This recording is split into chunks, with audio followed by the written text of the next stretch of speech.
Hello, denizens of the internet. The topic of this video is In Search of the Modern Audience.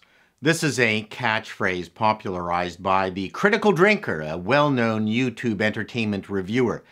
It has been used in parallel with Go Woke, Go Broke as a way to rub salt into the wounds of failed endeavors that have been accused of trading in intersectionalism at the expense of character and good storytelling.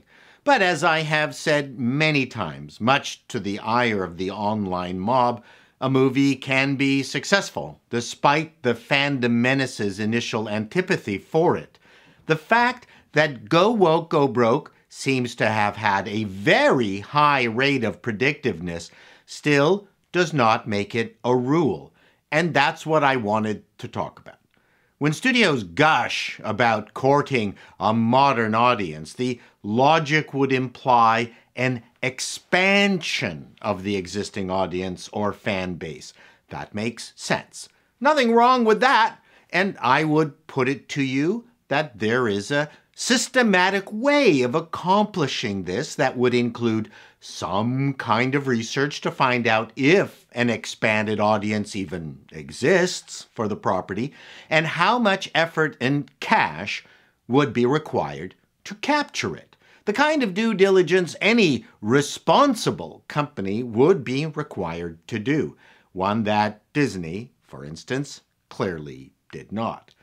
The problem as it has played out is that activists have been given the reins of comic books and pop culture movies and TV who have no interest in audience expansion. Their goal is audience replacement because they loathe the existing fan base for liking the stuff that actually built the billion-dollar empires. Now, I also have a huge problem with wholesale pandering, our favorite new word, because the core audience, while they might be saying, please just give us what we want, lazy repetition is not the answer either. Sequelitis is just as big a detriment as modern audiences-itis.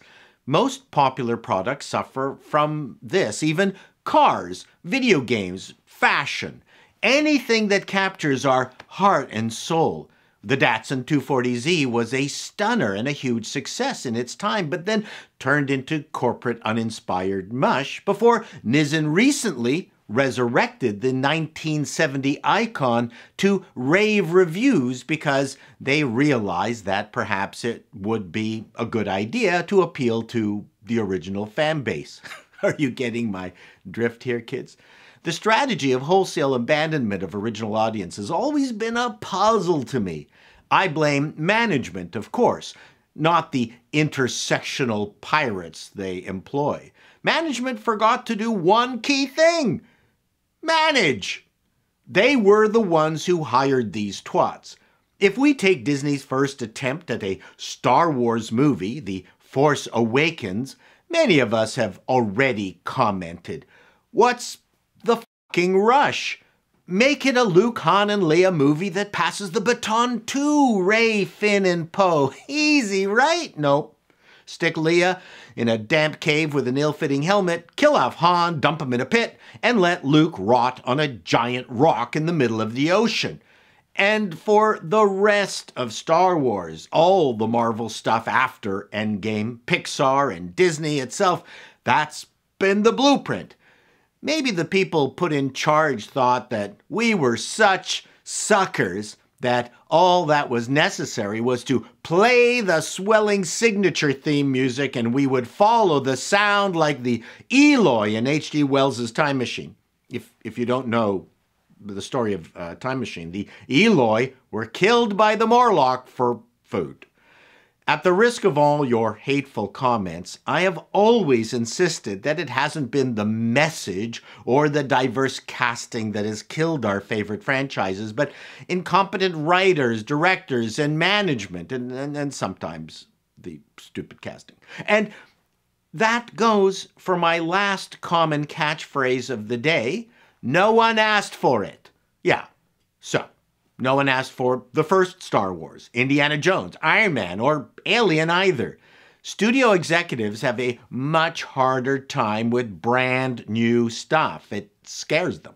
They are in the business of mitigating risks. That's why we get endless sequels. But given a chance, they sure love pointing out that shiny new successful IP, which, as it happened, they had turned down dozens of times before and only greenlit it because their wife threatened them.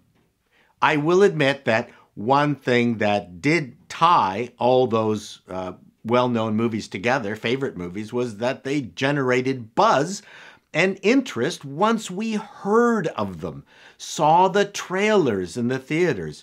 Who could forget the trailer for the only Matrix movie?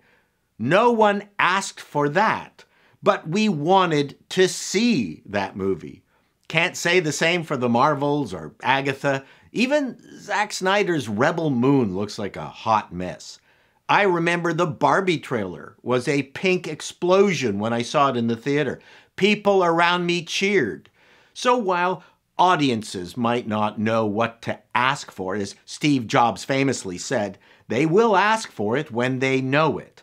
The MCU was straight up brand destruction, which is a different thing that I've discussed before, but even in that case, and every modern audience's case, go woke, go broke case, it would have been nice to see, at the very least, one example properly executed just to have a successful control sample.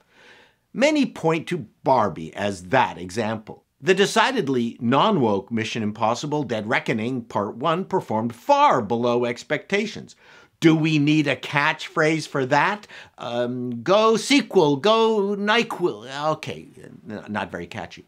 So while I'll go to my death saying that just because something is woke or for modern audiences, that in of itself is no guarantee of failure, one has to admit that there does not seem to be masterfully talented individuals in large supply who can pull it off. So why bother? Making a movie or a TV show is very much like pushing a boulder up a hill. The politics of studios that make the hill steeper and the boulder bigger will remain one of the biggest mysteries of all time. Add to that, even if my premise of positivity is correct, we cannot ignore that these studios have completely lost our trust. And if we smell a hint of bait and switch, we will avoid the property. I recently gave Scott Pilgrim Takes Off a positive review, but people were angry at me for ignoring yet another instance of bait and switch.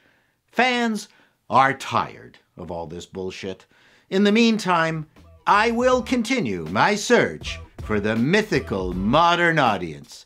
Till next time, denizens, be seeing you. Where are you, modern audience? Hello, where are you? Come on out. Come on, don't keep hiding. Stop hiding, I know you're out there.